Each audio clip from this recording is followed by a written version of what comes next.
தமிழக காங்கிரஸ் தலைவர் திரு செல்வ பெருந்தகை இணைந்திருக்கிறார். அவருடன் பேசுவோம். வணக்கம் திரு செல்வ பெருந்தகை. தற்போது நெல்லை கிழக்கு காங்கிரஸ்ல என்ன நடக்குது? காலையில அவங்க குடும்பத்தில இருந்து பேசினாங்க. இந்த மாதிரி 2 நாட்களாக ஒரு வச்சிருக்காரு. காவல்துறையுடன் கொண்டு பேசணும். காவல்துறை சொன்னாங்க, நாங்கள் வீட்டுக்குள்ளே கண்டுபிடித்து விடுவோம். இப்பொழுது அவருடைய உடல் கிடைத்திருக்கிறது சொல்லுகிறார்கள். விசாரணை மேற்கொண்டு இருக்கிறார்கள். நான் இப்பொழுது திருநெல்வேலிக்கு விரைந்து சென்று கொண்டிருக்கிறேன். அங்க போன பிறகு தகவல் வந்த பிறகு நாங்கள் என்ன விவரத்தை வரக்கூடிய தன்மையை கேட்டு விசாரணை துரிதப்படுத்த சொல்லி இருக்கிறோம். வழக்கு விசாரணை முடிந்த பிறகு என்ன நடந்தது என்று தகவல் சேகரித்து நான் பத்திரிகையாளரை சந்திக்க இருக்கிறேன்.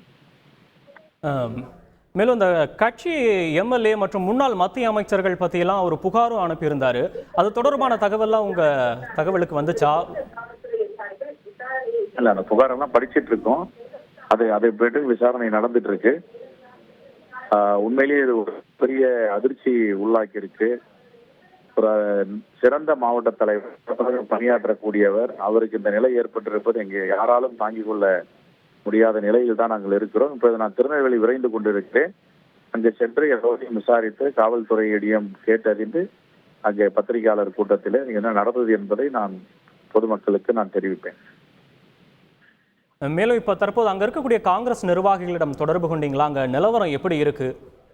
இல்ல, கேட்டிருக்காங்க. எங்களுடைய சட்டமன்ற உறுப்பினர்கள், எங்களுடைய பாராளுமன்ற வேட்பாளர் அனைவரும் அவங்க சென்று கொண்டு நானும் இப்ப 2 செல்ல இருக்கிறேன். செய்திகளை உடனுக்குடன் தெரிந்து கொள்ள உடனே சப்ஸ்கிரைப் பண்ணுங்க.